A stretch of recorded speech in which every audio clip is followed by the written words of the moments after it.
things that you've been hearing about, they're back down. They're way down from where they were. I did something in 4 months that nobody's seen. And I have to say, in 4 months, and I said it before, and everyone's talking about it all over the world, we've got the hottest country anywhere in the world right now. We're the only country anybody's even talking about. All right, please go ahead. What stopped you from imposing new sanctions on Russia? Only the fact that if I think I'm close to getting a deal, I don't want to screw it up by doing that. Let me tell you, I'm a lot tougher than the people you're talking about, but you have to know when to use that. If I think it's going to hurt a deal, this isn't my war. This is Biden's war, Zelensky's war, and Putin's war. This isn't Trump's war. I'm only here for one thing, to see if I can end it, to save 5,000 lives a week and a lot of money, the money being much less important, because I made that money. I went to Saudi Arabia, Qatar, and UAE, and we brought back $5.1 trillion. So I made that money in about 2 hours, the money that we're talking about, but it's still think of it, $300 billion we've spent with no checks, no balances. They just send cash. You can imagine what's happened to that money. I never saw anything like it in my life, but I'm more interested because I picked up $5.1 trillion and, by the way, got a beautiful, big, magnificent, free airplane for the United States Air Force, okay? Very proud of that, too. They tried to say, oh, it's Trump's airplane. Oh, yeah, sure. It's too big. Frankly, it's too big, much too big. When can we expect that to be the Air Force One? Well, it's here already. Yeah. It's in the country. It's being refitted for military standard. How much will it cost to refit it? Oh, I don't know. Whatever it is, a hell of a lot less than building a new one. We're waiting too long from Boeing. Boeing has got to get its act together. Yeah. Sir, on Nippon Steel, this arrangement that was just announced in the golden share, is that an arrangement you would consider for TikTok as well? Nothing to do with TikTok. Totally different kind of a deal. We'll have to get, to do it properly, we'll probably have to get China's approval. China's never easy. China's never easy. But I think we'll be able to save TikTok. I'd like to save TikTok. I mean, TikTok was very good to me. I won the young people by 37%. No Republicans ever won, and I won by 37%. And Charlie Kirk will tell you TikTok helped, but Charlie Kirk helped also. Oh, he just happens to be here. Look at him. He loves that we mentioned that name, right, Charlie? He's done great, and I appreciate all the help. But with young people, we won by 37%, Charlie, and you helped. But TikTok was amazing. And he was the first one. He said, get on TikTok. So I have a little bit of a warm spot. I know I shouldn't. They'll say, quid pro quo, put him in jail for the rest of his life, quid pro quo. No, TikTok was very good to me. I won young people. I don't know if it was because of TikTok, but it was something happened. No Republican has ever won they call them young people. Young people, you can define it a lot of different ways, but I won every age group in young people. And it never happened, and won by 37%. That's a lot. Yeah. Mr. President, back on Iran, did you warn Prime Minister Netanyahu against taking some sort of actions that could disrupt the talks there in a phone call last week? Well, I'd like to be honest. Yes, I did. Next question, please. Just last on sanctions. I did, yeah. If Senate Republicans want to push It's not a warning. I said I don't think it's appropriate. What exactly did you tell him? Did you I just said I don't think it's appropriate. We're having very good discussions with him, and I said I don't think it's appropriate right now. Because if we can settle it with a very strong document, very strong, with inspections and no trust. I don't trust anybody. I don't trust anybody. So no trust. I want it very strong where we can go in with inspectors. We can take whatever we want. We can blow up whatever we want, but nobody getting killed. We can blow up a lab, but nobody's going to be in the lab, as opposed to everybody being in the lab and blowing it up, right? Two ways of doing it. Yeah, I told him this would be inappropriate to do right now because we're very close to a solution. Now, that could change at any moment. Could change with a phone call. But right now, I think they want to make a deal, and if we can make a deal, save a lot of lives. When do you think a deal could happen on Iran? On which? A deal with Iran could happen. When do you I don't know. I think over the next couple of weeks, if it happens. Yeah. And on the, when could the administration resume the interviews for foreign students visa? When do you think your administration could resume these interviews On what? for the foreign student visa. Yesterday there was For the French visa? for the French too, but all the foreign students. Oh, for the foreign visas? What are you referring, foreign visas for what? Are you talking about for colleges? College Okay, so students. you're off of Israel, now you're talking about colleges, right? Yes, now. Okay. Well, we're going to see. Look, Harvard has been a disaster. They've taken plus, by the way, $5 billion plus.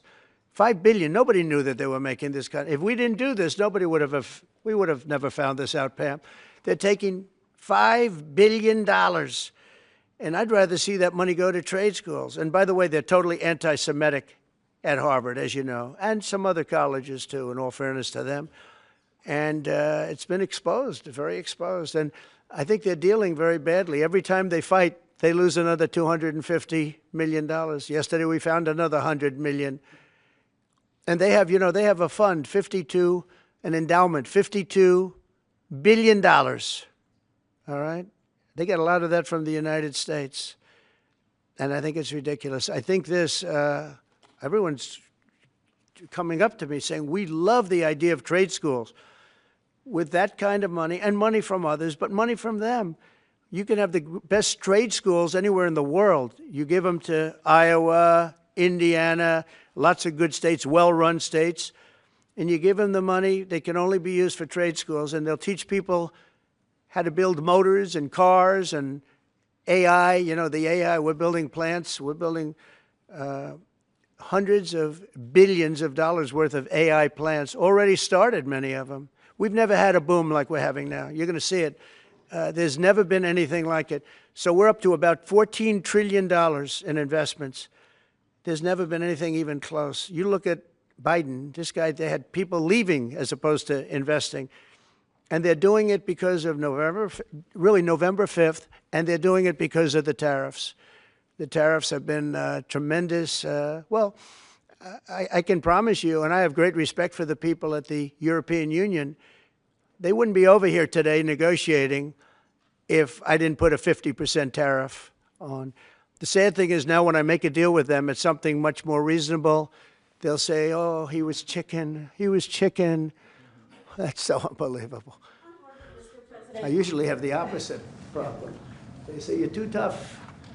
Mr. President, on Harvard, there were some Jewish students protesting on campus yesterday. They said they don't want you making these huge cuts, cutting off student visas to Harvard in their name, because they feel Harvard like it has makes to them show more us. of a target. Okay, Harvard has to show us their lists.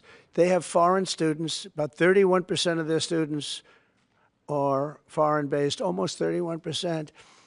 We want to know where those students come. Are they troublemakers? What countries do they come? And we're not going to, if somebody is coming from a certain country and they're 100% fine, which I hope most of them are, but many of them won't be, you're going to see some very radical people. They're taking people from areas of the world that are very radicalized, and we don't want them making trouble in our country.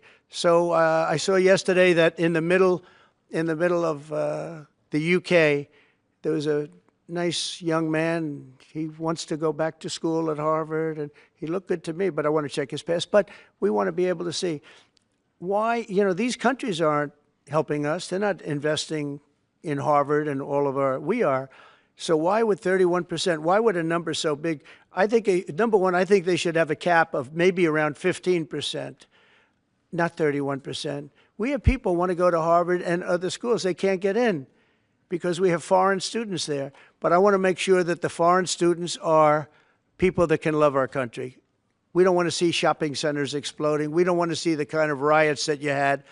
And I'll tell you what, many of those students didn't go anywhere. Many of those students were troublemakers caused by the radical left lunatics in this country. All right, one more question. President, on Harvard, Yeah, go ahead, please. Will you pardon the people who are accused of conspiring to kidnap Michigan Governor Gretchen Whitmer?